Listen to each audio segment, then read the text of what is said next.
Good morning everyone. Madhya Pradesh के daily current affairs में 28 सितंबर के करंट अफेयर्स के बारे में बात करेंगे। कल दो प्रश्न हमने पूछे थे कि मध्य प्रदेश के निम्नलिखित जिलों में से किसमें बुंदेली भाषा प्रयोग नहीं की जाती है। दूसरा प्रश्न था मध्य प्रदेश में स्थित भारत भवन किससे संबंधित है। तो हम आपको बता दें कि मीनू चौहान ने आंसर अच्छा किया है इसका। मध्य प्रदेश के रीवा जिले में बुंदेली भाषा का प्रयोग नहीं किया जाता है। कई लोगों ने शिवपुरी भी आंसर किया है, तो ये गलत है। और बुंदेली जो है वो सौर सैनी अपभ्रंश से जन्मी पश्चिमी हिंदी की एक प्रमुख बोली है। बुंदेली भाषा को बुंदेलखंडी भी कहते हैं। इसका नाम जॉर्ज गियर्सन ने दिया था। अन्य बोलियों की तुलना में बुंदेली बोली का क्षेत्र सबसे व्यापक, यानी कि मध्य प्रदेश में बुंदेलखंडी या बुंदेली जो बोली होती है वो सबसे ज़्यादा बोली जाती है। साहित्य रचना की दृष्टि से समृद्ध भाषा बुंदेली है। प्रमुख जिले अगर बात करें तो टीकमगढ़, निवाड़ी, अशोकनगर, दतिया, गुना, शिवपुरी, मुरैना वैसे यहाँ पर कम बोली जाती है।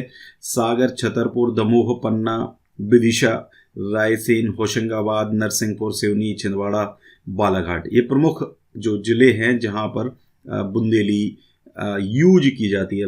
बालाघाट, छिंदवाड़ा जिले जो हैं ये थोड़े से बुंदेली में कम आते हैं। देखिए होता क्या एक्चुअल में कि जैसे आज आपका बालाघाट जिला है तो हो सकता है इतने हिस्से में आपकी बुंदेली बोली जा रही हो, बाकी हिस्से में कोई और भाषा से प्रभावित हो वो एरिया। ठीक है, तो ऐसा इसमें रहता है। भारत भवन की स्थापना 1982 में की गई थी। इसके वास्तुकार चार्ल्स कोरिया हैं। भारत भवन एक सांस्कृतिक केंद्र है। ठीक है, और आंसर था उसका उपरोक्त सभी। भोपाल के बारे में बात करें तो राजा भोज के द्वारा बसाया गया भोजताल वर्तमान में भोपाल है। 26 जनवरी 1972 को भोपाल को जिला बनाया गया। यह पहले भोपाल की एक तहसील हुआ करती थी। झीलों की नगरी भोपाल कही जाती है, यानी कि city of lakes, city of lakes इसको कहा जाता है। 5 पहाड़ियों से घिरा है। Shyamla hills, Katara hills, Arera hills, Idgah hills और ये आपका टीटी नगर। सर्वाधिक शासकीय विश्वविद्यालय वाला जिला है बरकतुल्ला विश्वविद्यालय है, 1970 स्थापित। माखनलाल चतुर्वेदी राष्ट्रीय पत्रकारिता विश्वविद्यालय 1991, भोज विश्वविद्यालय 1991। भोपाल को यूनेस्को ने मेगा यूनिवर्सिटी का दर्जा प्रदान किया है। भोपाल को नहीं किया है ये, मध्य प्रदेश भोज विश्वविद्यालय को मेगा यूनिवर्सिटी का दर्जा प्रदान किया है। राष्ट्रीय विधि संस्थान विश्वविद्यालय, राजीव गांधी अटल बिहारी हिंदी विश्वविद्यालय, अखिल भारतीय आयुर्विज्ञान संस्थान, धीरूभाई अंबानी विश्वविद्यालय प्रस्तावित है। मध्य प्रदेश पाठ्य पुस्तक निगम की स्थापना 1967 में भोपाल में हुई थी। 3 सृजन पीठ है, बाल साहित्य सृजन पीठ, निराला सृजन पीठ और महादेवी वर्मा पीठ। भोपाल में मेडिकल कॉलेज, गांधी चिकित्सा महाविद्यालय है, 1955 में स्थापना हुई थी। पर्यटन की अगर बात करें तो नवाब हसन सिद्दीकी का मकबरा जो संगमरमर से निर्मित स्थापत्य कला का नमूना है। सबसे बड़ी ताजुल मस्जिद, ठीक है, मोती मस्जिद, जामा मस्जिद, सबसे छोटी ढाई सीढ़ी मस्जिद, ताजा उल मस्जिद, वन विहार राष्ट्रीय उद्यान, इंदिरा गांधी राष्ट्रीय मानव संग्रहालय 1985 में स्थापित, बिरला संग्रहालय, बिरला मंदिर भी है। भोजपुर जो है आपका ये भोपाल के निकट है, लेकिन ये भोपाल जिले में नहीं आता है। ठीक है, तो ये चीज़ आप ध्यान रखिए। ये कहाँ था आपका, ये रायसेन जिले में आता है। भीमबेटका है, जैसे भोपाल है आपका, भोपाल तो छोटा सा है। ठीक है, तो भोपाल के चारों तरफ अगर हम बात करें तो जैसे आपका एक भीमबेटका है, ठीक है, ये रायसेन जिले में आता है। ठीक है, दूसरा आपका भोजपुर हो गया, तो ये भी आपका रायसेन जिले में आता है। तीसरा आपका मंडीदीप हो गया। ठीक है, तो ऐसा लगता है कि ये सब भोपाल में है क्योंकि ये भोपाल के आसपास ही है। ठीक है, लेकिन ये आते हैं आपके कहाँ पर, आते हैं आपके रायसेन जिले में। ठीक है, तो ये ध्यान रखें, उसमें कंफ्यूज ना हो। संस्थानों की बात करें तो देश का पहला traveller Habibganj railway station Bhopal में है। देश की पहली हाईटेक लैब भोपाल में है। देश की पहली केंद्रीय पुलिस ट्रेनिंग अकादमी, देश का पहला आपदा प्रबंधन संस्थान, भारतीय वन प्रबंधन संस्थान, देश का एवं एशिया का पहला संस्थान है IIFM। एशिया की सबसे बड़ी जिला अदालत भोपाल में है। प्रदेश का पहला सेलरिच जैविक खाद्य संयंत्र भोपाल में है। एम्स भोपाल में है ही। RCBP नरुन्हा प्रशासनिक अकादमी भी आपकी यहाँ पर है।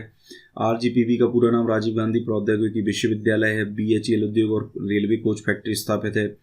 टीकमगढ़ से अलग करके निवाड़ी जिला 1 अक्टूबर 2018 को बनाया गया था। क्षेत्रफल की दृष्टि से मध्य प्रदेश का सबसे छोटा जिला है।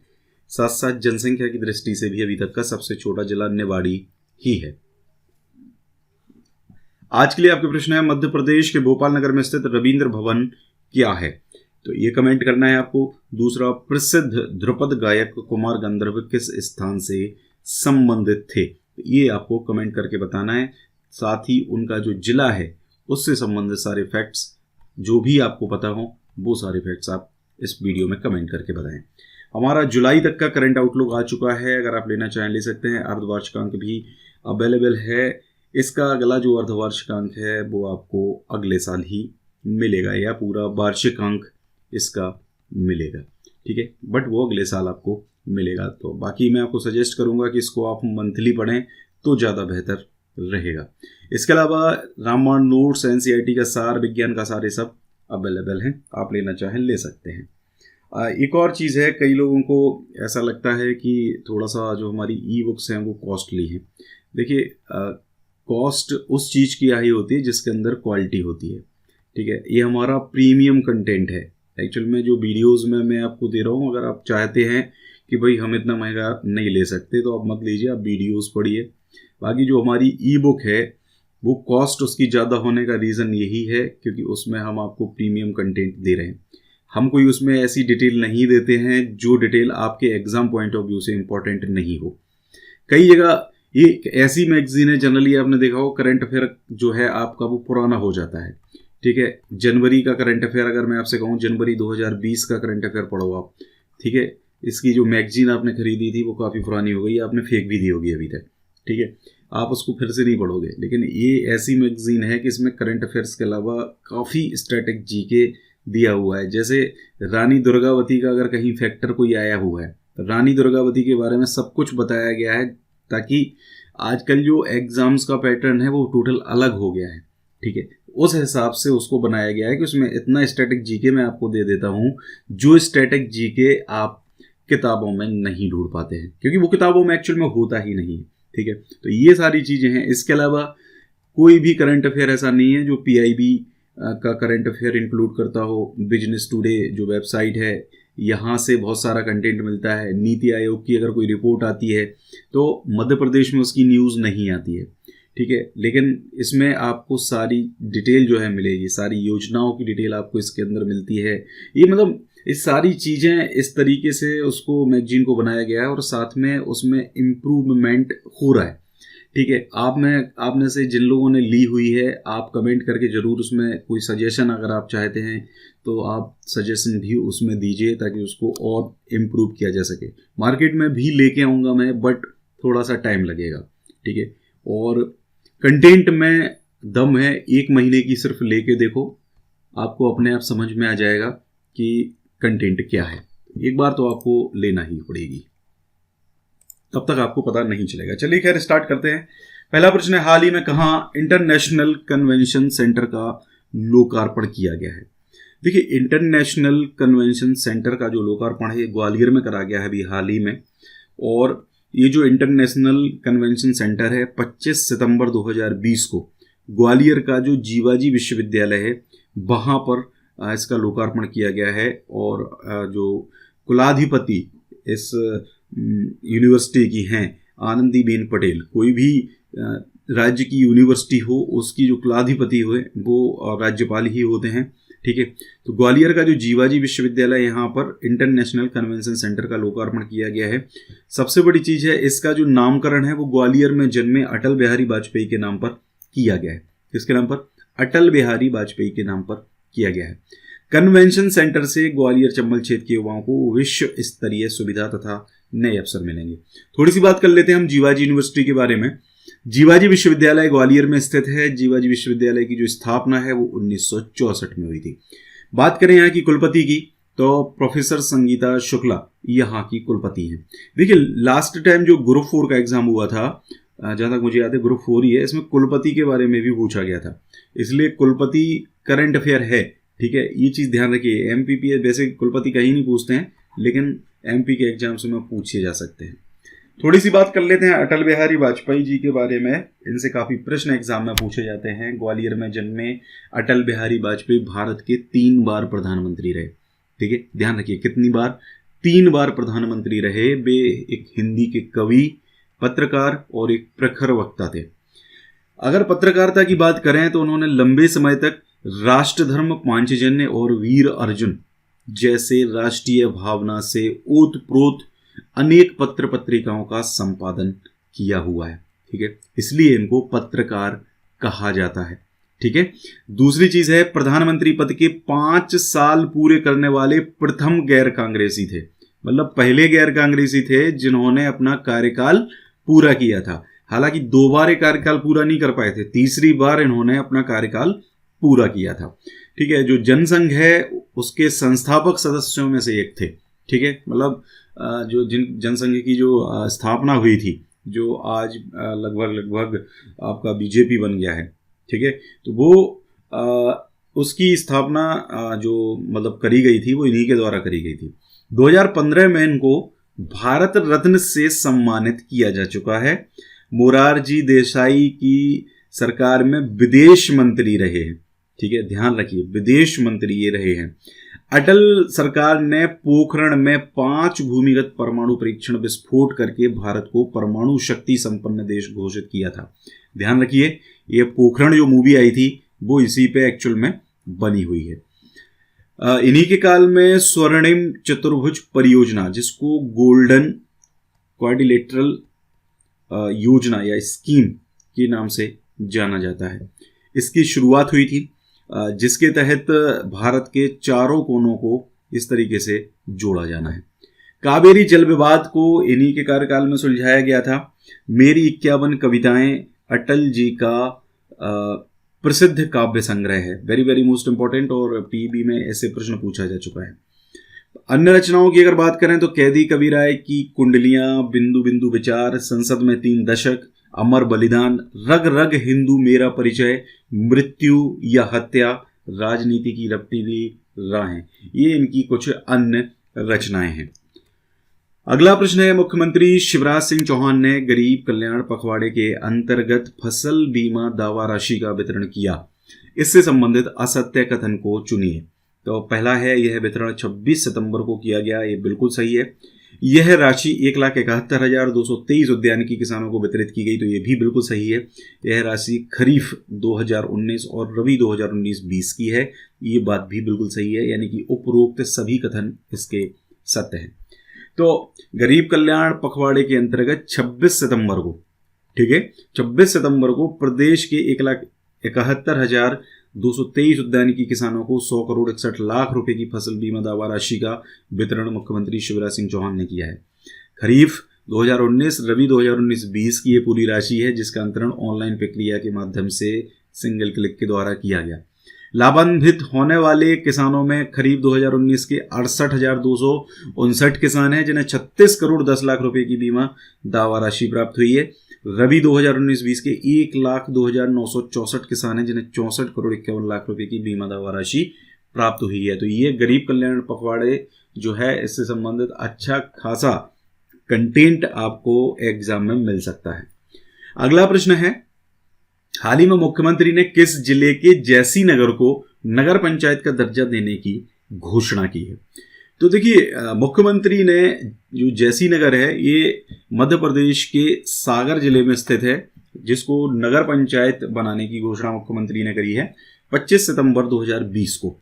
सागर जिले की जो सुर्खी विधानसभा है, उस विधानसभा क्षेत्र में स्थित है जैसी नगर, जहां पर उन्होंने 631 करोड़ रुपए के विकास कार्यों का भूमि पूजन और लोकार्पण किया हुआ है। जैसी नगर में शासकीय महाविद्यालय खोलना है, जनपद पंचायत भवन निर्माण की स्वीकृति भी उन्होंने दी है, और जैसी नगर को नगर पंचायत का दर्जा देने की घोषणा भी उन्होंने की हुई है। क्योंकि विधानसभा क्षेत्र है, यहाँ पे चुनाव होना है, तो इस तरीके की घोषणा यहाँ पर हो रही है। जैसी नगर का विकास रहली और खुरई विधानसभा की तर्ज पर किया जाएगा। ठीक है, रहली और खुरई विधानसभा क्षेत्र पर मतलब की तर्ज पर किया जाएगा। इन्होंने जैरा मध्यम सिंचाई परियोजना का कार्य भी शीघ्र शुरू करने की घोषणा की है। तो ये ध्यान रखें, जैरा मध्यम सिंचाई परियोजना कहाँ पर है? देखिए, इस तरीके की जो परियोजनाएं हैं जो न्यूज़ में आती हैं, ध्यान रखिए, जो परियोजनाएं करंट में न्यूज़ में आती हैं, वैसे तो बहुत सारी परियोजना, सैकड़ों परियोजनाएं हैं मध्य प्रदेश में, छोटी बड़ी, ठीक है, लेकिन जो न्यूज़ में आती हैं वो ही, और या उनसे संबंधित जो स्टैटिक जीके है वो आपसे एग्जाम में पूछा जाता है। ठीक है। आपसे वो जबरदस्ती कोई भी ऐसी परियोजना नहीं पूछेंगे जो बहुत ज़्यादा मतलब अलग हो, आपने उसका नाम ही नहीं सुना हो। जो न्यूज़ में आती है उसके बारे में ही करंट अफेयर्स में और उससे संबंधित स्टैटिक जीके के प्रश्न पूछे जाते हैं। अगला प्रश्न है, हाल ही में सरकार ने किसे मध्य प्रदेश विज्ञान एवं प्रौद्योगिकी परिषद की कार्यकारी समिति के अध्यक्ष पद पर मनोनीत किया है? तो मध्य प्रदेश विज्ञान एवं प्रौद्योगिकी परिषद यानी कि मैपकास्ट ही बोलते हैं इसको, MPCST, 1981 में इसकी स्थापना हुई थी, 1981-82 में। तो मध्य प्रदेश विज्ञान और प्रौद्योगिकी परिषद की जो कार्यकारी समिति है उसके अध्यक्ष बनाए हैं ओम प्रकाश सखलेचा। कौन बनाए गए? ओम प्रकाश सखलेचा। और अनिल कोठारी, डॉक्टर अनिल कोठारी, ये अभी हाल ही में 2 महीने पहले, ठीक है ध्यान रखिए, अभी हाल ही में 2 महीने पहले मैंने PDF में भी इसको इंक्लूड किया था, ये मध्य प्रदेश विज्ञान और प्रौद्योगिकी परिषद के महानिदेशक बनाए गए थे। बात करें अगर MPCST यानी मध्य प्रदेश विज्ञान एवं प्रौद्योगिकी परिषद की, तो मध्य प्रदेश इसकी स्थापना जो है 1982 में हुई थी। 1981-82 ये वेबसाइट पे एक्चुअली में दोनों जानकारियां हैं। अगर आप इनका लोगो देखोगे तो इसके लोगो में 1981 लिखा हुआ है, लेकिन अगर आप वेबसाइट पे देखोगे तो 82 लिखा हुआ है। तो आपको अपने विवेक से इस चीज को समझना है। परिषद का जो मूल मंत्र है वो विकास की बात विज्ञान के साथ है, ठीक है। तो ये मूल मंत्र यानी कि एक तरीके से टैग लाइन जिसे कहा जाता है वो है। परिषद की जो सर्वोच्च संस्था है वो सामान्य निकाय है। मुख्यमंत्री इस सामान्य निकाय के अध्यक्ष होते हैं, ठीक है। ये पूरा डिटेल है। देखिए आपको आयोग के बारे में आपसे प्रश्न पूछे जाने इस बार MPPSC में, तो इस तरीके की जानकारी अपनी रखिए। विभिन्न राज्य विभाग और जल संसाधन विभाग, PHE, PWD, वन, कृषि, उद्योग, तकनीक, शिक्षा विभाग के जो प्रमुख मंत्री हैं और सचिवों के सहित इसमें टोटल 61 सदस्य हैं। इसके अलावा 4 विश्वविद्यालयों के कुलपति, विज्ञान के प्रमुख वैज्ञानिक, समाज शास्त्र और चिकित्सा विज्ञान के राष्ट्रपति के द्वारा सदस्य के रूप में नामित मतलब इसमें किया जाता है। राष्ट्रीय स्तर के अनुसंधान संगठन के प्रतिनिधियों को भी इसमें नामित किया गया है। दूसरा महत्वपूर्ण निकाय जो है इसका वो है कार्यकारी समिति, और विज्ञान प्रौद्योगिकी विभाग के जो मंत्री हैं वो इसके अध्यक्ष होते हैं। इसलिए अभी फिलहाल ओम प्रकाश सखलेचा को इसका अध्यक्ष नियुक्त करा गया है। समिति में 13 सदस्य होते हैं जिसमें विधायक, शिक्षाविद, वैज्ञानिक तथा प्रमुख सचिव आदि शामिल होते हैं।